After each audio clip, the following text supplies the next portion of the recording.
অবরুদ্ধ নিশীথ পর্ব সংখ্যা ৩৯-৪০। লেখনীতে তেজস্মিতা মুর্তজা। গল্প পাঠে আমি অরোরা ইসলাম। সারা রাত বাইরে থেকে সকাল ১১টায় জয় বাড়ি ফিরল একবার। পরনে কালো পাঞ্জাবি, ডান হাতে ঘড়ি, বাঁ হাতের উপর রিসলেট ঝুলছে কবজির ওপর, পায়ে চামড়ার স্যান্ডেল, পরিপাটি পরিচ্ছদ, কিন্তু চুলগুলো এলোমেলো, চোখ দুটো রক্তলাল। সারা রাত নির্ঘুম থাকার ফল। মুখটা গম্ভীর যে ছেয়ে আছে, যেটা পাঞ্জাবি গায়ে চড়ালে আপনা আপনি চলে আসে তার চেহারায়। তখন দেখতে পাক্কা রাজনীতিবিদ লাগে। রিমি খাবার বেড়ে দিলে পাঞ্জাবির হাতা গুটিয়ে বসে পড়ল। গপাগপ খেতে শুরু করার কথা এখন, কিন্তু তা করছে না জয়। রিমি আস্তে করে জিজ্ঞেস করল, আপনার ভাই কোথায়? কাজে আছে। রিমি চুপচাপ চলে যাচ্ছিল। জয় ডাকল, ভাবি। রিমি উত্তর দিল, বুঝছো, কিছু দরকার? হাত কাটা আমার, খাইয়ে দেন। কাটছে তো কাটছে, সারা ডান হাতটাই কাটছে, নাকি চামচ দিয়ে চালাবো? ডান হাতের পুরো তালুটা ব্যান্ডেজে জড়ানো। রিমি নাক মুখ কুঁচকে বলল, আর নাটক করবেন না তো। এমনিতে আপনাকে দেখলে গা জ্বলে আমার, তার উপর যদি ঢং করেন। এগিয়ে এসে প্লেটে ঝাড়ি মেরে কেড়ে নিয়ে খাবার মাখাতে শুরু করে। জয় অল্প হাসল নিঃশব্দে। খাবার মুখে নিয়ে থুথু করে ফেলে দিল। সেই বালের মাছই দিছেন। ১০০০ বার কইছি মাছ পছন্দ না আমার, মাছ আমি খাই না। আর কিছু নাই, তা দিয়ে ভাত দেন। রিমি ধমকে উঠল, এত আহ্লাদ কিসের আপনার? যা দিচ্ছি তাই খেয়ে উঠুন। আপনার মতো দামড়াকে খাওয়ানো ছাড়া আরো কাজ আছে আমার। আর কিছু রান্না করেন নাই? তরু আজ আর ডিম ভাজতে গেল না। তার চোখে মুখে কিসের যেন ক্ষোভ দেখা যায় জয়ের জন্য। এই ঘৃণাটা জয় অন্তুর চোখে দেখেছে। তা দেখে মুচকি হাসল জয়। আরমিন বাড়িতে পা রাখার পর পরিবেশটা বদলেছে। চেনা পরিবেশটা অচেনা হয়েছে। তার কবুতরগুলোকে সময় দেওয়া হচ্ছে না আজকাল। ছাদে দানা ছিটিয়ে পানি দিয়ে খোপগুলো দেখল। নতুন ডিম ফুটলে খুব খুশি লাগে। জয় জীবনে যতবার অ্যালার্ম সেট করেছে, কিছু না কিছু কাণ্ড ঘটেছে। শেষ রাতে এসে ঘুমানোর পর সকাল সকাল অ্যালার্ম বাজলে ফোন তুলে ঝাঁটা কাশে এক আছাড়। ফোন ভেঙে ৬ টুকরো। এভাবে কয়েকটা ফোন ভাঙল। একদিন এই দুঃখে সে একটা তরতাজা মোরগ কিনে এনেছিল। সে শুনেছে মোরগ নাকি রোজ ভোরে চেঁচাই, তাতে ঘুম ভাঙে। এভাবে ২-৩ দিন মোরগটা চেঁচালো, কিন্তু সহ্য করা যাচ্ছিল না আর। একদিন সকাল ৪টার দিকে এসে ঘরে শুয়েছিল জয়। মোরগ তার খানিক বাদে আল্লাহর নামে গলা ফেরে ডাকাডাকি শুরু করলো। এক লাফে বিছানা ছেড়ে উঠে ছাদে গিয়ে মোরগটাকে জবাই করে নিচে এসে রিমির হাতে মোরগ ধরিয়ে দিয়ে বলল, আজ মোরগের ঝোল খাবো দুপুরে, ভালো করে কষিয়ে রান্না করবেন। হেবে না কাহিনী? তাহলে তোমাদেরকে আমার একটা পার্সোনাল কাহিনী শোনাই। আমার বাড়ির পাশে, বুঝছো, যারা যারা বসবাস করে তাদের বাড়িতে অনেক বিদেশি মুরগি আছে। তো বিদেশি মুরগি তো আর বাংলাদেশের কালচার বোঝে না। এইবার বিদেশি মুরগি রাত ২টি নাই ৩টি নাই, ভ্যা ভ্যা করে চেঁচাতেই থাকে। তো একদিন আমি বলছি, কিরে, এত রাত্রে মুরগি কোথা থেকে চেঁচাচ্ছে? পরের দিন সকালবেলায় বাড়ির পাশে খোঁজ নিয়ে দেখি যে ওরে মুরগি নাকি এরকম দিন রাত নাই, রাত নাই বোঝে না। না বুঝে সেই রাত ২টির দিকে একবার চেঁচাই, রাত ১টার দিকে একবার চেঁচাই, রাত ১২টার দিকে একবার চেঁচাই, রাত ৪টির দিকে আরেকবার চেঁচাই, এরকম চেঁচাতেই থাকে। তা মুরগিটা যদি আমার বাড়িতে হইতো, আমিও মনে হয় জয়ের মতোই কাজটা করতাম।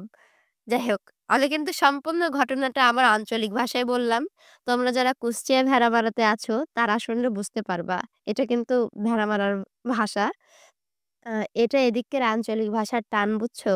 যাই হোক, আঞ্চলিক ভাষাতেই বললাম যেন মজাটা তোমরা একটু বেশি পাও। অত শুদ্ধভাবে কথা বলতে আমি পারি না, আমার মুখ-টুখ বেঁকে যায়। আচ্ছা, আবার গল্পে ফিরি। কিন্তু কবুতর ভরে চেঁচায় না। সে নিত্য নতুন জাতের কবুতর এখন ছাদে ভরে ফেলেছে। অন্তু বারান্দায় দাঁড়িয়েছিল। জয় ঘরে আসতে আসতে ডাকলো, ময়নার মা, ঘরে আছো? ও ময়নার মা। অন্তুর নাক কুচকায়। হোয়াট ইজ ময়নার মা? জয় ঢুকলো, আর অন্তু পাশ কাটিয়ে বেরিয়ে গেল। জয় বিছানার চাদর ফেলে তোশক টেনে তুলে কাঠের প্লেটগুলো উঠিয়ে ফেলল। টাকা অথবা অস্ত্র থাকার কথা নেই। এক ঝাটকায় মাথায় রক্ত উঠে গেল। কপালে আঙুল চেপে ধরে ডাকলো, আরমিন, আরমিন। রিমি বসার ঘরে সিলিং পরিষ্কার করাচ্ছে এক ছোট ছেলেকে দিয়ে। অন্তু ঘরে ঢুকলো। জি? টাকা কোথায়? টাকা? ওগুলো টাকা ছিল না, কাগজ ছিল। টাকার মতো দেখতে। মূর্খ নাকি আপনি? জাল টাকা কি টাকা? জয় দাঁত কিরমির করল। ধৈর্যের পরীক্ষা নিও না। টাকাগুলো কোথায়? পুড়িয়ে দিয়েছি। পুড়িয়ে দিয়েছিস? হ্যাঁ, পুড়িয়ে দিয়েছি। জয় থাবা দিয়ে ধরল অন্তুকে। গায়ের ওড়নাটা টেনে খুলে অন্তুর গলায় পেঁচিয়ে ফাঁস টেনে বলল, খানকির মেয়ে আরেকবার বল, টাকা পুড়িয়ে দিয়েছিস?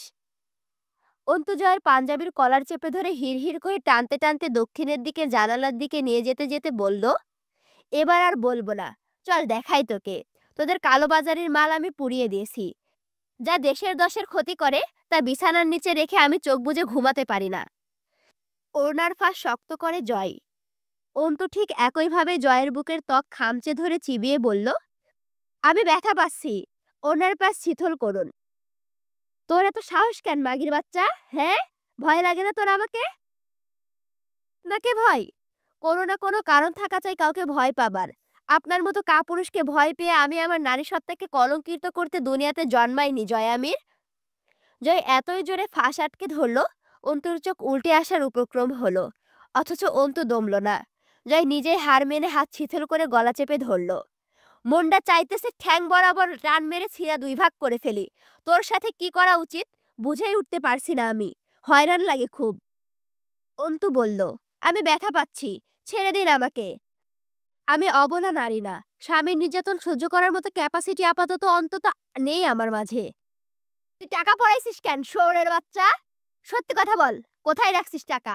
বাইরে লোক দাঁড়িয়ে আছে কিন্তু। এইখানে জবাই করে মেঝেতে দাফন করে রেখে যাবো একদম। অন্ত নরম হলো। কোথায় যাবেন ওই টাকা নিয়ে? যা যাতে একটু বিভ্রান্ত হলো। কোথায় টাকা? যার টাকা দিয়ে কি করেন আপনারা? আপনারা কি দেশপ্রেমিক? জয় আবার নিয়ন্ত্রণ হারালো। কিন্তু অন্তুকে ধরার আগে অন্তু জয়কে ধাক্কা মেরে জানালার দিকে ঠেলে দিয়ে বলল, দেখতে পাচ্ছেন কালো ছায়ের স্তূপ, দিশলাইয়ের বাক্স, আপনার আধ খাওয়া মদের বোতল পুড়িয়ে দিয়েছি। কাল যখন ইনশাল্লাহ আইনজীবী হব, নিজের ভেতরটা যখন আমার কাছে কৈফত চাইবে। আমি এক সময় আমার সামনে দিয়ে আমার দেশের নিরীহ জনতাদের অধিকার নষ্ট করতে দেখেছি, দেশের ক্ষতি হতে দেখেছি, কিন্তু কিছুই করিনি। নিজের কাছে বড় ছোট হয়ে যাব। এই গ্লানিটুকু যাতে না বইতে হয়, ব্যাস পুড়িয়ে দিলাম। জয় ওড়না ছেড়ে দিয়ে হতবাক হয়ে চেয়ে রইল। এই চেংড়ি, তুই কি পাগল রে? পাগলামি শুরু করছিস?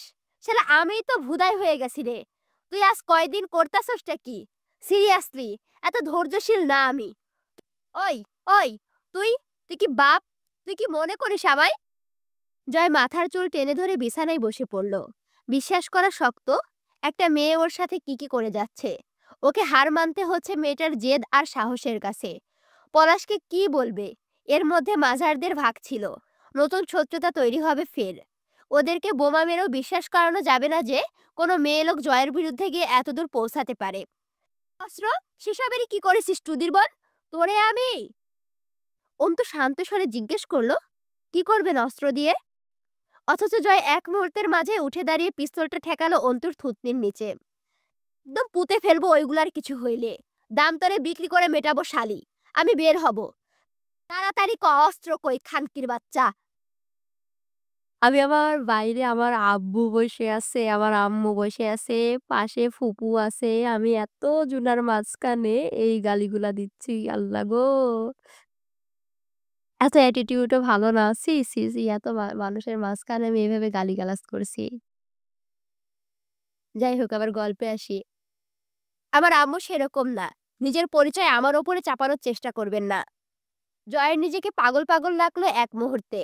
বন্দুকের নলকে কণ্ঠনালীর ওপরে রেখে অন্তু যা করছে তা জয়কে হতবিহ্বল করে তুলল। কিন্তু পরিস্থিতি স্মরণে আসতেই জয় নিয়ন্ত্রণ হারালো। অধৈর্য পশুর মতো অন্তুকে ছেঁচড়ে নিয়ে দেওয়ালের সাথে বাড়ি মারল অন্তুর পিঠটা। দুম করে আওয়াজ হলো একটা।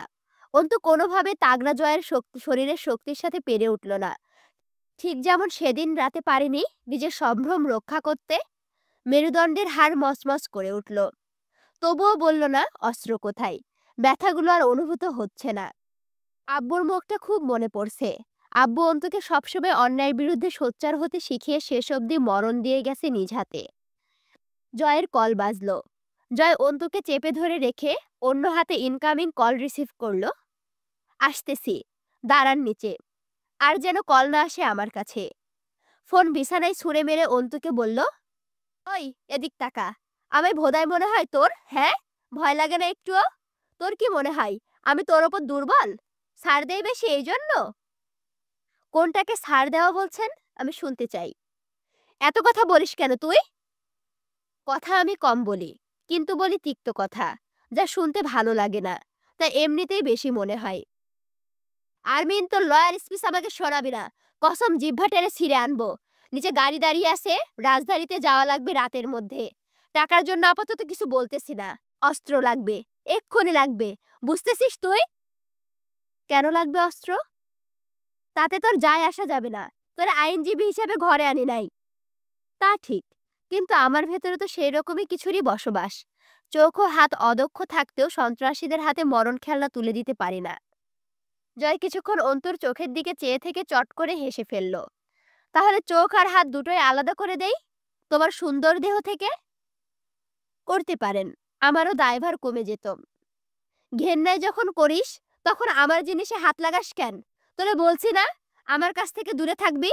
তুই চাস না তোর কাছে আসি না, দূরে থাকি? তোর খাওয়া পড়া কিসের অভাব রাখছি? আমি যাই করে বেড়াই, তাতে তোর কি? অন্তু কিচ্ছু বলল না। পিঠটা অসহ্য ব্যথায় ভেঙে আসছে। খানিক বাদে ক্লান্ত হয়ে ছেড়ে দিল জয়।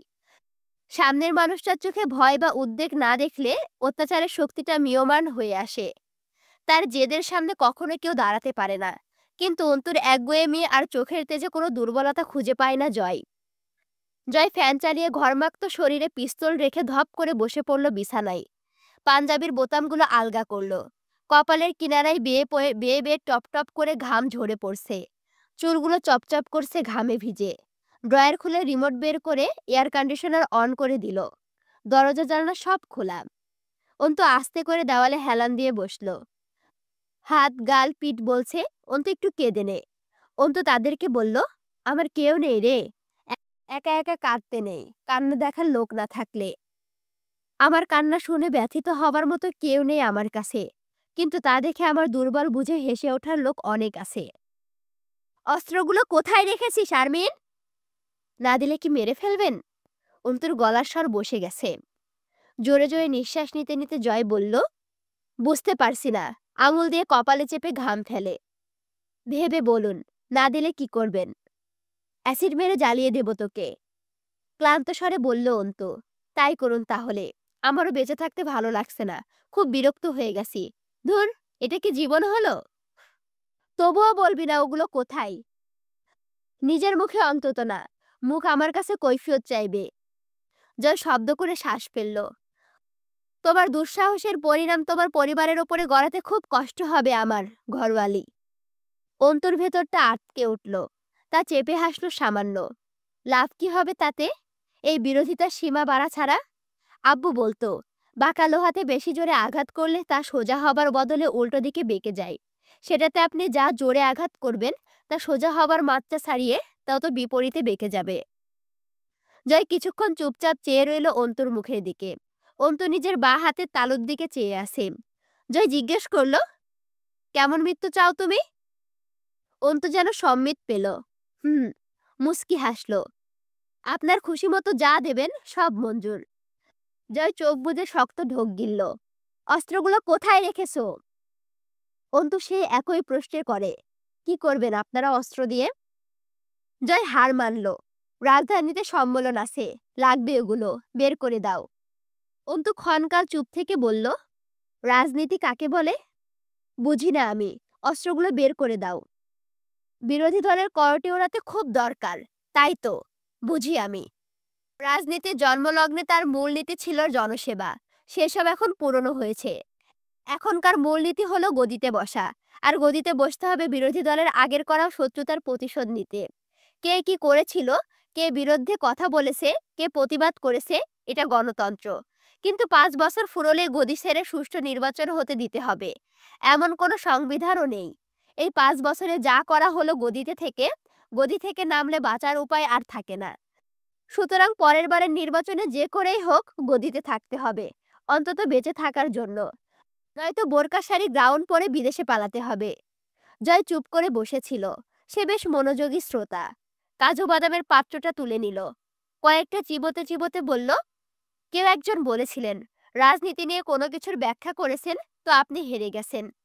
রাজনীতি অব্যাখ্যাত। শেরে বাংলায় বলেছেন, লাঙল যার জমি তার, লাঙল ছাড়া যাবে না। অন্তু হাসল। অথচ আপনারা জমির মালিকই নন, লাঙল চাষি কেবল। যারা অন্ধ, হাতড়ে হাতড়ে চিরকাল রোদে পুড়ে কাদায় নেমে গতর খাটিয়ে লাঙল চাষ করে যাবেন। কিন্তু ভাই, জমির মালিক মহাজন। শিক্ষিত আপনি, এটুকু বুঝতেই চলল। আপনারা হাতিয়ার। দিন শেষে একটা রাষ্ট্র, একটা সমাজ, একটা পরিবার, একটা ব্যক্তি, একটা জীবন ও একটা পরকাল নষ্ট। অথচ কোনো এক মহাজন গদিতে বসে তার দক্ষ হাতে একই সঙ্গে এত কিছু ধ্বংস করে যাচ্ছে প্রতিক্ষণে। আপনারা কি ওই দলকে মারতে যাবেন? ওরা আপনাদের মারতে আসবে। এতে প্রধানদের দলীয় বিরোধী বজায় থাকবে। মাঝের ক্ষতি আপনার, বিরোধী কর্মীর, জনগণের, হাসিল মহাজনের। জয় একবারও দৃষ্টি ফেরায়নি। যতক্ষণ অন্তু কথা বলছে মনোযোগ দিয়ে শুনল কথাগুলো। অন্তু থামলে বলল, এমনও হতে পারে আগে আমার ওপর হামলা হয়েছে, তারপর আমি শুধু প্রতিক্রিয়া দেখাতে যাচ্ছি। অন্তু হেসে ফেলল। এমনও হতে পারে তার আগে আপনি হামলা করেছিলেন, এরপর তারা প্রতিক্রিয়া দেখিয়েছে, এখন আপনি, এরপর আবার তারা, এরপর আপনি। চমৎকার চক্র না? আমার তো বেশ ভালো লাগছে। এটাই এতক্ষণ বুঝিয়েছি, আপনি বোঝেননি? যেই দলীয় নির্বাচন জিততে চাওক না কেন, উদ্দেশ্য তো সেই একটাই, ক্ষমতা প্রাপ্তি। আর সেই ক্ষমতায় বিরোধীদের কাছ থেকে আগের করে রাখা আক্রমণের প্রতিশোধ তোলা। আমার বিষয়টা আলাদাও হতে পারে। আচ্ছা, এই কথাটা কিন্তু জয় বলল। তার প্রত্যুত্তরে এবার অন্তু বলল, আপনি নিজেকে ডিফেন্স করার চেষ্টা করছেন জয় আমির, যেটা আপনার সাথে একদমই মানায় না। জয় হাসল। এত সততা দিয়ে কি করলে জীবনে? আপনার অনুশোচনা হয় না? জয় মাথা নাড়ল। অনুশোচনা হলে পাপীরা বাঁচে না আর, ঘরওয়ালি। হয় বুক পেতে দেয়, নয়তো আত্মহত্যা করে। আমার কিছুদিন বেঁচে থাকা দরকার। সেই লোভ বিশেষ একটা নেই আপনার, তা আমি জানি। শুধু নিজেকে ক্ষয় করতে ছুটে চলছেন, ফিরে আসার পথ নেই, ইচ্ছেও নেই, অভ্যাস হয়ে গেছে। অন্তর পিঠে অসহ্য ব্যথা অনুভব হচ্ছিল, পাঁজরের হাড়ে টাইস ধরে আসছিল। জয় কিছুক্ষণ অন্তর দিকে চেয়ে থাকলো ভুরু কুঁচকে। কি আন্দাজ, চট করে উঠে গিয়ে আলমারি খুলল। আলমারি ড্রয়ারের নিচে ফাঁকা চেম্বারগুলোতে অস্ত্রগুলো গাদা করে রাখা। এত সামনে অস্ত্রগুলো রেখেছে অন্তু, পাল্লা খুললেই তো দেখা যাবে। অল্প স্বল্প বিরক্ত হলো জয় নিজের ওপর। তার আচরণ তার কাছে অসহ্য ঠেকছে। অস্ত্রগুলো ব্যাগে ঢুকিয়ে এনে অন্তুর সামনে দাঁড়ায় জয়। প্রথমে বললেই তো হতো আলমারিতে আছে। অন্তু তাকিয়েও দেখলো না জয়কে। জয় আস্তে করে বলল, আমি না থাকলে তোমাকে বাঁচানোর কেউ থাকবে না। অন্তু পিঠ চেপে ধরে দাঁড়ালো জয়ের সামনে। ওষুধ খেয়ে রোগ সারানোর চেয়ে রোগ না হওয়াটাই কি বেশি ভালো না? একই পদার্থের রোগ তৈরি ও সারানোর উপাদান থাকলে তা ক্ষতিকর হিসাবেই গণ্য হবে। জয় খুব কাছে এগিয়ে এলো অন্তুর। নরম হাতে থুতনি ছুঁয়ে দিল অন্তুর যেখানে পিস্তলের মুজেল ঠেসেছিল। অন্তুর চোখ বুজে নাক কুঁচকে ফেলে মুখ সরাতে চাই, যেন কোনো বজ্র নোংরা তার চোয়াল ছুঁয়েছে। জয় ধরে ফেলল, ঠোঁটে হাসি রেখে বলল, বাই এনি চান্স আর ফিরে নাও আসতে পারি। আদারওয়াইজ ফিরতে দুদিন দেরি হবে। চোখের ঘৃণাটুকু বাঁচিয়ে রেখো, খরচা যেন না হয়। এই ঘৃণা যেন অন্য কারোর জন্য না আসে তোমার চোখে। এর ওপর শুধু আমার হক আছে। অন্তু নির্বাক দাঁড়িয়ে রইল। একটা চুমু খাই? জয়ন্তকে বলার সুযোগ না দিয়েই বলল, না বলবে না। তুমি চাও না বুঝে আমি কিন্তু কাছে আসি না। আজ যখন মুখে চেয়েছি, না শুনতে ভালো লাগবে না। না বললে যদি জোর করি, চুমুতে ফিল আসবে না। অন্তু নির্বাক। জয় টের পায় অন্তুর দু চোখে স্পষ্ট আক্রোশ, নিশ্চিত আঘাত করবে। গম্ভীর মুখে ঝাড়া মেরে ছেড়ে দেয় অন্তুকে। পাঞ্জাবি খুলে শার্ট পরে বিছানার উপরে থেকে পিস্তল তুলে হোস্টেলের গুজে নেয়, হোলস্টারে গুজে নেয়। অস্ত্রের ব্যাগ হাতে তুলে বেরিয়ে যেতে যেতে বলে, আসি, খেয়াল রেখো নিজের। বদদোয়া করতে ভুলে গেলে কিন্তু ফিরে এসে খাপড়াবো ধরে। প্রতিবেলা বদদোয়া চাই। কিন্তু পিঠ চেপে ধরে ধপ করে বসে পড়ে মেঝেতে। ওভাবেই কতক্ষণ পড়েছিল, পিঠের ব্যথায় অচেতনের মতো। আব্বু এসে বসেছে পাশে। অন্তুর আর কষ্ট হচ্ছে না, এবার কান্না পাচ্ছে। কান্না শোনার জন্য মানুষ এসেছে। অন্তুর ব্যথাগুলো অবশ হয়ে আসছে। শাহানার জরায়ুতে টিউমার, সেটার অপারেশন হামজা ঢাকায় করাতে চাচ্ছে। ব্যথা নিয়ন্ত্রণের জন্য ওষুধ চলছে। অন্তু অসুখটা জানতে পেরেছে কদিন হলো। তুলিকে প্রাইভেট ক্লিনিকে ভর্তি করানো হলো। তোরও সাথে গেছে। কবির পুরুষদের দায়িত্ব পালন করছে। শাহানা এবং হুমায়ুন সাহেব দুপুরের দিকে বেরিয়ে গেলেন তুলির কাছে। বাড়িতে তখন রিমি আর অন্তু। রিমির সাথে বসে কথা বলতে খারাপ লাগে না অন্তুর। অনেক কথা বলা যায়। রিমি অবাক হয়ে শোনে, কখনো স্তব্ধ হয়ে যায়, কখনো দৌড়ে রুমে গিয়ে দরজা আটকে দেয়। অন্তুর কথা শুনতে তার ভালো লাগে, শুধু শুনতেই ইচ্ছে করে। ঘড়িতে তখন ৩টা বেজে ১৮ মিনিট। দোতলার দরজায় করাঘাত পড়ল। কলিং বেল থাকা সত্ত্বেও কেউ হাত দ্বারা দরজায় করাঘাত করছে। দরজা খুলল অন্তু। বুকের ভেতরটা এক মুহূর্তে টিপ টিপ করে উঠল। বিস্ময়কর দৃশ্য। সে কতদিন খুঁজেছে চাঁদনিকে। আজ চাঁদনি তার দুয়ারে, কিন্তু অদ্ভুত রূপে। অন্তু মেলাতে পারল না বিষয়টা। চাঁদনি দাঁড়িয়ে আছে, তার সাথে দুজন মহিলা। বিকেলের নরম রোদ দোতলার সিঁড়িঘরে জানালা পেরিয়ে চাঁদনির মুখে পড়েছিল। কি যে মোহিনী লাগছিল দেখতে। অন্তুর কপালটা সপ্তপর্ণে কুঁচকে যায়। পা থেকে মাথা অবধি স্থির নজরে ঘুরিয়ে দেখে বিস্ময়ে। ভ্রমণের মতো লাগছিল। আকাশি রঙা জামদানি শাড়ির পাড়টা সোনালি। দু হাতে সোনালি রুলিবালা চাঁদনির। বিশাল একটা খোপা করেছে ঘাড়ের ওপরে। খোপাতে স্বর্ণালী মরক। অন্তু আন্দাজ করতে চাই এটা ঠিক কতটা অভিজাত্যের পরিচয়। পরিমেই দুর্বোধ্য হাসি চাঁদনির ঠোঁটে। ১৯ শতকের কোনো উচ্চ জমিদার বংশের ঠাকুরাইন। গিন্নি দাঁড়িয়ে আছে যেন তার সম্মুখে। দুটো দাসী সাথে এসেছে। চাঁদনির এই রূপ অন্তর ভেতরে হাজারো সংশয় তৈরি করে। শাড়ির বিশাল আঁচলটা পিঠ পেঁচিয়ে এনে বাঁ হাতের তালুতেও ধরেছে। অন্তর সূক্ষ্ম পর্যবেক্ষক নজর এড়িয়ে চাঁদনি অদ্ভুতভাবে মুচকি হাসে। তুমি কিন্তু এখনো আমায় ভিতরে আসতে বলনি। রহস্য ভিজে উঠেছিল চাঁদনির মুখখানা। অন্তু নজর নামাই। আসুন। চলনের ভঙ্গিমায় অন্যরকম চাঁদনির। সেদিনের মতো স্লান নয় মুখশ্রী। হালকা প্রসাধনী আর অভিজাত্যের মেতে আছে চেহারাটা। রিমি চিনতে না পেরে তাকিয়ে থাকে। চাঁদনি সোফার সম্মুখে এসে দাঁড়িয়ে বলল, তুমি কিন্তু বসতেও বলনি অন্তু। চাঁদনির চোখে মুখে রহস্যের ঘণ্টা। সোফায় বসে এদিকে ওদিকে তাকালো চাঁদনি। সকলে বাড়ি ফিরবে কবে? যেন সে সব জানে। রিমি ভুরু কুঁচকে চেয়ে থাকে। সে চিনতে পারছে না মেয়েটাকে। এত ঐশ্বর্যপূর্ণ রূপ। না, এটি কে? আরবিনের পরিচিত বলেই মনে হচ্ছে। বেশ কিছুক্ষণের পর্যবেক্ষণ ও নীরবতা কাটিয়ে অন্তু স্থির গলায় প্রশ্ন করল, কে আপনি? হেসে ফেলল চাঁদনি। তুমি চেনো আমায়। ছদ্মবেশ। কিন্তু কোনটা ছদ্মবেশ? এটা অথবা ওটা? বেশ কিছুক্ষণ চুপচাপ থেকে চাঁদনি মসৃণ হাসে। তোমার কাছে কোনটাকে আসল আর কোনটাকে ছদ্মবেশ মনে হচ্ছে? ধারণা নেই। কে আপনি? অন্তু তির্যক নজর পলকহীন চেয়ে থাকে চাঁদনির হাস্য বদনে। নাস্তার ব্যবস্থা কিন্তু এখনো করনি তুমি। রিমির দিকে তাকালো অন্তু। নাস্তা চলে আসবে। অন্তু রাশভারী গম্ভীর অভিব্যক্তি। নজর বুলায় চাঁদনির ভূষণে। মুখে দৃষ্টি স্থির করে প্রশ্ন করে, আপনি কে? সুস্থির নজরে তাকায় চাঁদনি। অনেকক্ষণ চেয়ে থাকে অন্তুর দিকে। পরে বিন্যস্ত শব্দে উচ্চারণ করে, রাজন আজগরের মেয়ে, রূপকথা আজগর আমি। রিমি অবাক হলো। রাজন আজগরের মেয়ে এটা এখানে কি করছে? আরমিনি বা চিনল কি করে? অন্তুর নাকের পাটা ফুলে ওঠে। ভুরুর মাঝে ভাঁজ পড়ে আলগোছে। অর্থাৎ আপনি পলাশ আজগরের চাস্তো বোন? বউ। পলাশ আজগরের বিয়ে করা বউ।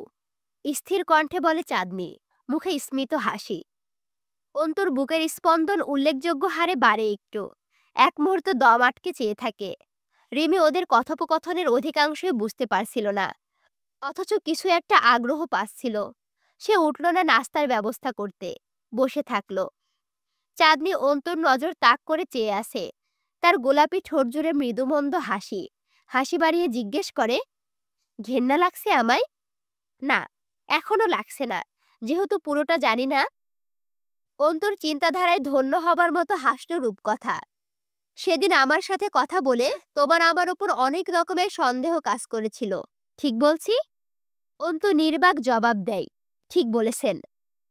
চাঁদনির চেহারায় ঝলক দেখে সে যে ওই বাড়ির বউ এতে সন্দেহ হয়েছিল। ঠিক বলেছি? ঠিক বলেছেন। চাঁদনিকে এসএসসি পাশ করে একটা সাধারণ মেয়ে মনে হয়নি। ঠিক বলেছি? ঠিক বলেছেন। চাঁদনির কথাবার্তা ওর অবস্থানের সাথে না মেলায় খুব সংশয় জেগেছিল ভেতরে। ঠিক বলেছি? ঠিক বলেছেন। মুখস্থ পড়ার মতো কথা বলছিল অন্তু। রূপকথার হাসি বাড়ল। বোকা অন্তু। এই জন্য বলা হয় মানুষের বয়স যত বেশি হয় সে যতদিন বেশি বাঁচে তার অভিজ্ঞতাও তত বেশি। কারণ মানুষ মরণের এক মুহূর্ত খানিক আগেও অসম্ভব এক অভিজ্ঞতা অর্জন করতে পারে। তুমি যা জানবে সেটাকে কখনোই চূড়ান্ত ভাবা উচিত নয়। তুমি যতক্ষণ বেঁচে আছো প্রস্তুত থাকবে সম্পূর্ণ নতুন সব অভিজ্ঞতার জন্য, যার কোনো ধারণাও ছিল না এর আগে তোমার। পৃথিবী বৈচিত্র্যময়। অন্তু কথা বলল না। রূপকথা এবার শব্দ করে হাসল। সালমা খালা যদি পলাশের মা হয়, আখি পলাশের বোন, সোহান পলাশের ভাই, তাহলে সোহেলকে? অন্তর ভেতরে অস্বস্তির প্রকট হয়ে উঠলেও চোখ দুটো নির্লিপ্ত হয়ে চেয়ে রইল। কে? পলাশের চাকর, যাকে সে ওই বাড়িতেই খুন করেছে। সোহেলের বউকে দরকার পড়লো একসময় পলাশের। ছেলেটা রাজি ছিল না। সে আসলে জানতো না খিদে পেলে বাঘ নিজের পাছার চামড়া কেটেও খায়। আর পলাশ তো নোংরা কুকুর। নিজের লোকের বউকে ছাড়ার মতো লোক নাকি সে? বেচারা মরল, বউটাও গেল। রূপকথা যেন খুব প্রফুল্ল এইসব বলে। আর আর এই কথাটা কিন্তু অন্তু বলল, মানে তার কাছে ঘটনা শুনতে চাইছে। আখি, হ্যাঁ, মেয়েটার উপর বেশ মায়া জন্মে গেছিল আমার, যদিও মৃত্যুর আগে আমি ওকে দেখিনি। অন্তুর ঘাড়ে মোচড় মেরে উঠছিল অভ্যন্তরীণ উত্তেজনায়। গাঢ় স্বরে বলল, সোহান? এ গল্পে সোহান বলতে কারো অস্তিত্ব নেই, শুধুই বিভ্রান্তকর একটা নাম মাত্র, গল্প তৈরিতে ব্যবহৃত হয়েছে। ধীরে ধীরে রূপকথার হাসি কমে আসছিল। সোহানের ব্যাপারে তুমি কি জানো? চাঁদনির দেবর। জয় ওকে রাজনৈতিক দ্বন্দ্বে খুব অত্যাচার করেছিল। সেসব আঘাত ক্যান্সারে পরিণত হয়। ওর চিকিৎসার জন্য সালমা খালা জমি বন্ধক রেখেছিল, কোনো হিন্দু ছেলের কাছে সম্ভবত। এটাও বানোয়াট গল্প, তাই তো? রূপকথা চুপ রইল ক্ষণকাল। এরপর বলল, আখির নাম আখিনা। একটা সুন্দর নাম আছে ওই সুন্দর মেয়েটার, মনে নেই আমার। ওর ভাই সোহান না হলেও ওর ভাই ছিল একটা, যার কাহিনী সোহানের কাহিনীর মতোই, তবে সত্যি। অন্তু মানসিকভাবে খুব বিপর্যস্ত বোধ করছিল। পিঠের ব্যথায় সোজা হয়ে বসা দেয়। তার উপর চাপা বিস্ময়ে শিরদাঁড়া টনটন করছিল। কিছুক্ষণ মেঝের দিকে ঝুঁকে বসে থেকে বলল, সালমাকে? রূপকথা পূর্ণ দৃষ্টি মেলে তাকাই। তুমি কখনো পতিতালয়ে যাওনি না? ঘুরে দেখতেও যাওনি? যাইনি। ওখানে একটা সর্দানি থাকে, যে মেয়েদের বেচা কেনা করে, কাস্টমার ধরে, মহল্লার সব মেয়েদের দেখভাল করে, লেনদেন করে, মেয়ে জোগাড় করে, এইসব। সালমা আমার বাবার দাসী। বাবার রেড লাইট আবাসিক হোটেলের সর্দানি সে। অন্তু চোখ বুজে শ্বাস ফেলে। সে আয়া ছিল আমাদের ভার্সিটির। সরি টু সে, কোনো ধরনের সবার উপরে খাটে না। ক্ষেত্র বিশেষে যে কোনো সূত্র নির্দিষ্ট কিছু তত্ত্বের জন্য প্রযোজ্য হয়ে যায়। ঠিক তেমনই ভার্সিটির সব মেয়েই যেমন তোমার মতো না, আবার সব মেয়ে ওইসব বেশ্যাদের মতোই না। সালমা খালার কাছে হলে থেকে মেয়েদের একটা জোট ছিল, যারা স্বেচ্ছায় কোনো বিনিময় ছাড়াই দেহ বিলাতে আগ্রহী। যুবতী বয়স যাকে বলে আর কি। তাদের শরীরে জ্বলন কিছু কিছু পুরুষের চেয়েও বেশি। খারাপ লাগছে আমার কথা শুনতে? অন্তু চোখ বুজেই বলল, না। এই জন্যই সে আয়ার কাজ করতো ভার্সিটিতে। বাবার দাসী, বোঝনি কথাটা? যেভাবে কাজে লাগাবে, লাগতে হবে তাকে। বাবার কাছে আসার আগে 90 দশকের যাত্রাপালা নাচতেওয়ালি ছিল, ওখান থেকেই বাবা তুলে এনেছিল। অন্তু কেমন করে যেন চেয়ে রইল। রূপকথা কিছু একটা বুঝে স্লান হাসল। আমাদের অভিনয় নিয়ে খুব ভাবছো? খুব নিখুঁত ছিল তাই না? আপনারটা বেশ কাঁচা ছিল, বাকিদেরটা ঠিকঠাক। এবার রূপকথার অভিব্যক্তি খুব রহস্যময় দেখালো। চোখ চঞ্চল হয়ে উঠল। এদিক ওদিক তাকাচ্ছিল বারবার। অন্তু কপালে আঙুল চেপে মাথা নিচু করে জিজ্ঞেস করল, কেন করছেন এসব? প্রতিভক্ত স্ত্রী আমি। তার আদেশ এবং চাওয়া আমার উপরে অবশ্যই পালনীয়। সে আমাকে ভীষণ ভালোবাসে, আর আমি তার জন্য একটু করতে পারবো না? জমিটা একটা হিন্দুর ছিল। হিন্দু সেটা বন্ধক রেখে পলাশের কাছে টাকা নিয়েছিল চড়া সুদে। সেই টাকা পরিশোধ করেনি।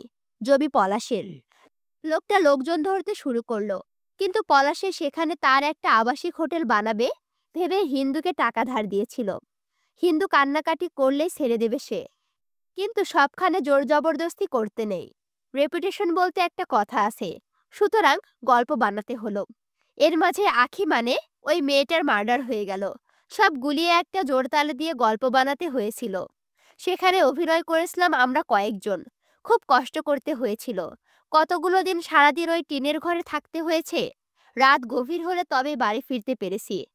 অন্তু শ্বাস আটকে বসেছিল। দুনিয়াটা আসলেই বৈচিত্র্যময়। একটুও ভুল বলেনি রূপকথা। তার পিঠের ব্যথা কমে গিয়ে মাথা ব্যথা প্রকট হচ্ছিল। হুট করে রূপকথা বলল, সেদিন রূপটপে তোমার কান্না, চিৎকার খুব করুণ ছিল। অন্তু পাথর হয়ে গেল যেন। রূপকথা অন্তুকে দেখে ঠোঁট কামড়ে হাসল। মেয়েটা হাসে বেশি, অথচ সেগুলো হাসি নয়, অন্য কিছু। বলল, এবার আমাকে খুব ঘেন্না লাগছে তাই না? না, পুরোটা শুনিনি এখনো। মূর্তির মতো কঠিন অন্তুর মুখের অবয়ব। রূপকথা অবাক হলো, ভুরু জড়িয়ে ফেলল। অন্তু বলল, ওইখানে ছিলেন আপনি? তোমার বাবাকে সেবাও করেছিলাম। তিনি অবশ্য তখন বেহুশ ছিলেন। মেরে জ্ঞানহারা করে ফেলে রাখা হয়েছিল। অন্তুর বুকটা ছলাৎ করে ওঠে। কোথা থেকে যেন কঠিন একদলা যন্ত্রণা এসে বোধহয় হৃদযন্ত্রের রক্ত সঞ্চালনে বাধা হয়ে দাঁড়ালো। নিষ্পলক চেয়ে রইল রূপকথার দিকে। অন্তু অনেকক্ষণ যাবৎ সোফায় হেলান দিয়ে বসেছিল চুপচাপ। নজর দিল ছাদের দিকে। কাঁদেনি মেয়েটা। সমস্ত কলজে ছেঁড়া ব্যথাটুকু শোষণ করে নিয়েছে নিজের মাঝে। নিজেকে আটকে রাখতে পারবে না এই ভয়ে আজ অব্দি আব্বুর কবরখানা জিয়ারতে যায়নি। কিসব আব্বুর সাথেকার পুরনো স্মৃতি ভেতরটাকে ঝাঁঝরা করে তুলছিল।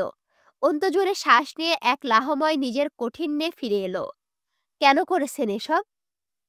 দীর্ঘ নীরবতা। গোমট এক সন্ধ্যা। ৫ জন নারী সামনাসামনি বসে আছে। শুধু ঘড়ির টিকটিক আওয়াজ জানান দিচ্ছে সময় প্রবাহমান, সময় থামে না। সবার বাবা আমজাদ সাহেবের মতন হয় না অন্তু। কিছু বাবা রাজন আজগরের মতো হয়। আমাকে অস্ট্রেলিয়ায় পাঠানো হলো খুব অল্প বয়সে। স্নাতক শেষ করে ফিরলাম দেশে। বাবা ঢাকা থেকে ফিরল। রাতে ডেকে বলল, রূপ, মামুনি, আপনারে আমার কাছে রাখতে চাচ্ছি না। আমি বেশ লজ্জা পেলাম। আমি যাচ্ছি না কোথাও। বাবা হাসতে হাসতে বলল, কোথাও যেতে হবে না, শুধু তোকে নিজের কাঁধ থেকে ঝাড়তে চাচ্ছি। এই পর্যায়ে মলিন হাসল রূপকথা।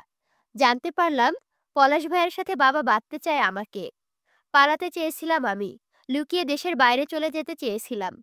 বাবা কেন এমন চাইলো জানো? বাবার ধান্দা সামলানোর ক্ষেত্রে বড় চাচার ছেলে পলাশ বাবার চেয়েও বেশি দক্ষ। আর তাকে হাতে রাখতে, সম্পত্তি নিজের রক্তের কাছে রাখতে সে নিজের ওই ঔরসজাত মেয়েকে বলে দিতে পারে বাবা শখের সাথে। এই অবস্থায় তুমি হলে কি করতে অন্তু? বাবাহীন সন্তান আমি। এই পরিচয়ে জীবন কাটিয়ে দিতাম। ওটা তো জারজের পর্যায়ে চলে যেত।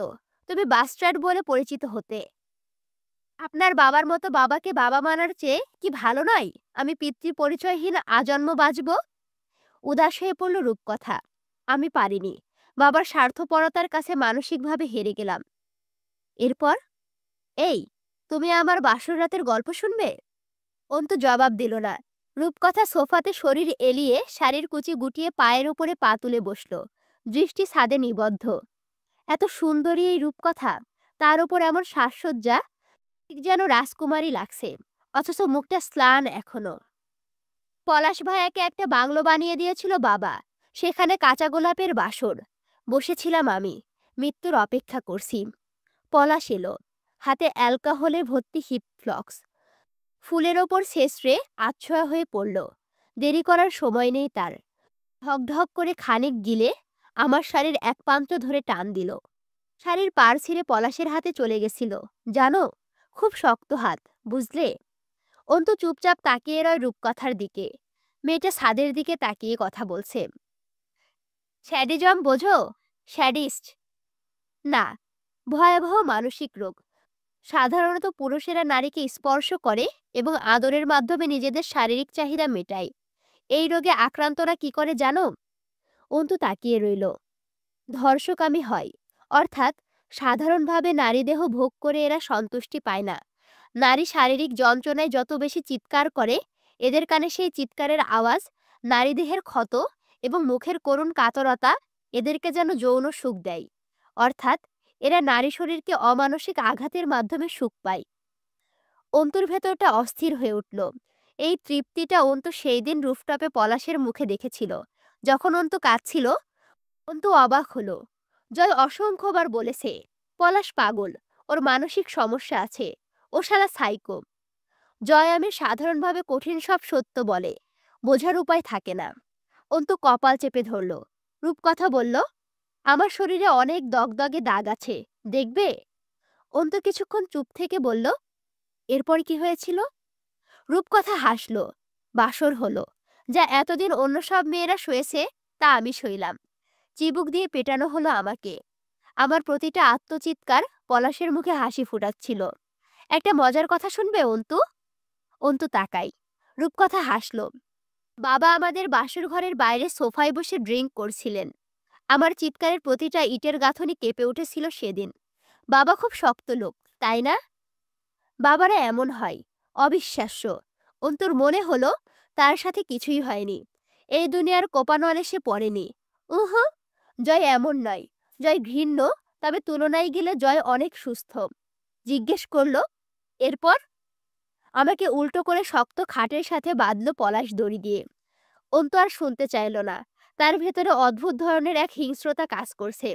সাথে মেন্টালি ডিপ প্রেশার ফিল করছিল। শরীরটা অবশ হয়ে আসছে। রূপকথা থামল না। সারা পিঠে কোনো মাংসাশী প্রাণীর মতো কামড়েছিল পলাশ, যেন সে খুব খাবলে মাংস খেতে চায়। আমার চিৎকারে কমে আসলে তার আঘাত জোরালো হচ্ছিল। সে চিৎকার শুনে এবং আমার কান্নায় তৃপ্তি পাচ্ছিল। অন্তু হাত উঁচিয়ে ধরল। সে আর শুনতে চায় না, নিতে পারছে না। রূপকথা সোজা হয়ে বসল। তোমার মনে প্রশ্ন আসছে না, বাবা কি করে সহ্য করছিল? বাবারা আবার এমন হয় নাকি? অন্তু উঠে দাঁড়িয়ে পড়ল। সে আর নিতে পারছে না। তার সামনে বাবা মানে আমজাদ সাহেব, এক ব্যক্তিত্ববান, গম্ভীর, কর্তব্যপরায়ণ, নিখুঁত মানুষ। অস্থির চিত্তে এদিক ওদিক তাকায়। ঘেমে উঠেছে শরীরটা। তার মনে হচ্ছে সে কোনো ডার্ক ম্যাগাজিন পড়ছে। এসব বাস্তবে হতে পারে না। হাত পা ঘষতে ঘষতে বসে পড়ল। রূপকথা একদম স্বাভাবিক, চোখে মুখে বরফের মতো শীতলতা। মনে হচ্ছে সে খুব রিল্যাক্সে আছে। অন্তু বলল, আপনার তথাকথিত বাবা, অর্থাৎ রাজন আজগরও পাগল? রূপকথা হেসে ফেলল। ফেডোফেলিয়া বোঝো? বোঝান। আজ অনেক কিছু বোঝার আছে আমার।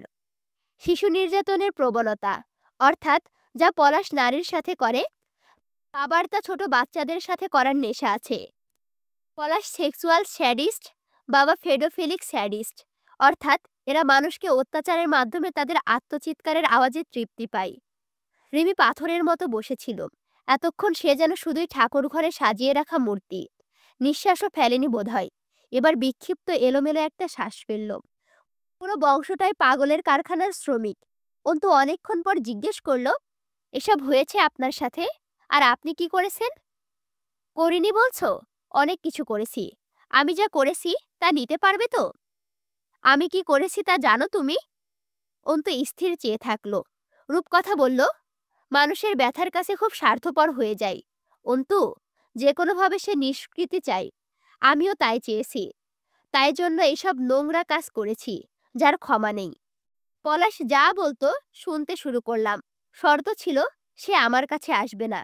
হাজার রাত নিজের ঘরে বসে অন্য মেয়েদের মরণ চিৎকার শুনতে শুনতে আমি জানোয়ার হয়ে গেছি অন্তু। কিছু মনে হয় না, শুধু মনে হয় আমার সাথে তো হচ্ছে না, আমি তো বেঁচে গেছি। শরীরের ব্যথাগুলো আর ওইসব নরকীয় রাত মনে পড়লে আমি আরেক পলাশ হয়ে যাই। নিজেকে ওই জাহান্নাম থেকে বাঁচাতে সব কবুল। অন্তু আন্দাজ করে ফেলল অনেক কিছুই।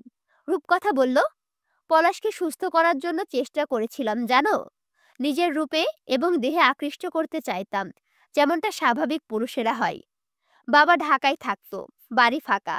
ওর চোখে পাগলামির নেশা দেখলে নিজেকে বাঁচাতে ওর কাছে গিয়ে ঘেঁষতাম, চুমু খেতাম, স্বাভাবিকভাবে উত্তেজিত করার চেষ্টা করতাম। দিন শেষে আরেকবার ওর পাগলামির শিকার হতে হতো। এমনও হয়েছে কত রাতে বেহুশ করে ফেলে রেখেছে আমাকে, আমি উঠতে পারছি না। নিজেই ডাক্তার এনে চিকিৎসা করিয়েছে। কাঁচা ঘা, তার উপর সেই রাতে আবার ঝাঁপিয়ে পড়েছে। একটা পাগলের সাথে দিনের পর দিন থাকতে থাকতে আর ওইসব দেখতে দেখতে আমিও পাগল আর হিংস্র হয়ে উঠলাম। নিজের জায়গায় অন্য যে কোনো মেয়েকে ছেড়ে দিতে মন চাইতো, তবুও নিজেকে বাঁচানোর লোভ সংবরণ করতে পারিনি। রিমির চোখ ভিজে উঠেছিল, হাত পা তরতর করে কাঁপছে। এবার টুপ করে পানি পড়ল কোলের ওপর। একটা মেয়ে হয়ে আরেক মেয়ের মুখে যা শুনছিল, সহ্য সীমার উপর দিয়ে বয়ে যাচ্ছিল সব। অন্তু জিজ্ঞেস করল, আপনি সেদিন ওই বাড়িতেই ছিলেন যখন আমাকে নিয়ে যাওয়া হয়েছিল? রুফটপের পাশের ঘরে ছিলাম। আনমনা হয়ে উঠেছিল রূপকথা। আর আখি? আখিরা ওর নাম। ওই মেয়েকে যা করা হয়েছে ওই বাড়িতেই করা হয়েছে। পলাশও ভাগ পেয়েছে শেষে, এখানে এসে। অন্তর শরীরটা অসাড়ল হয়ে উঠল। তাদের কথার মাঝে বারবার নিস্তব্ধতা নেমে আসছিল, আবার শুরু হচ্ছিল। দাসী মহিলা দুটো স্বাভাবিক, খুব পরিচিত ঘটনাই বলছে রূপকথা। অন্তু চট করে একটা হিসাব মেলালো, দামি হিসাব। শাহানার জরায়ুতে টিউমার, সে জানে। এ অবস্থায় স্বামীর সঙ্গে যায় না মহিলারা, পারে না। ডাক্তারের নিষেধ থাকে, তাছাড়া সহ্য করতে পারার একটা বিষয় থাকে। হুমায়ুন পাটনের হাস্যোজ্জ্বল চেহারাটা মনে পড়ল অন্তুর। শরীরটা ঝিনঝিন করে ঝাঁকুনি দিয়ে উঠল।